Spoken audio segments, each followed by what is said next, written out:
click on the plus icon at the top right of the screen, then select the payment link option. So first, on the product, you want to choose on any product you currently have to sell it in bulk or multi-quantity.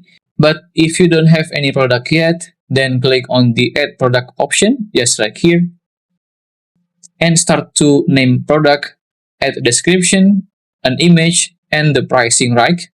Then click on add product button over here. After you choose or add the product, then on the quantity, you want to change it to the number that you want.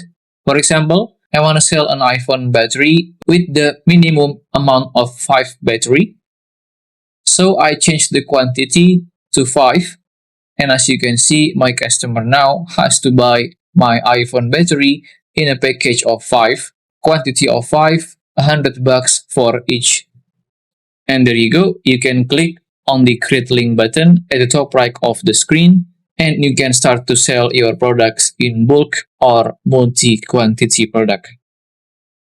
And if you mean that your customer can choose how many products that they want, instead of you settle it yourself, then you want to do a check mark on the let customer adjust quantity. Then set the minimum and the maximum amount of your product. I do recommend for you to make the default quantity back to 1, so your customer doesn't shock with the default price after they open your payment link. So after you are comfortable with your payment link settings, you may click on create link at the top right corner. So here is your link to your product. You can share it to your customer right away by giving them this link. You can tap on the page icon over here to instantly copy your link. And here, more or less, are what your client will see on your payment link. They can adjust the amount or quantity themselves by clicking on the QTY.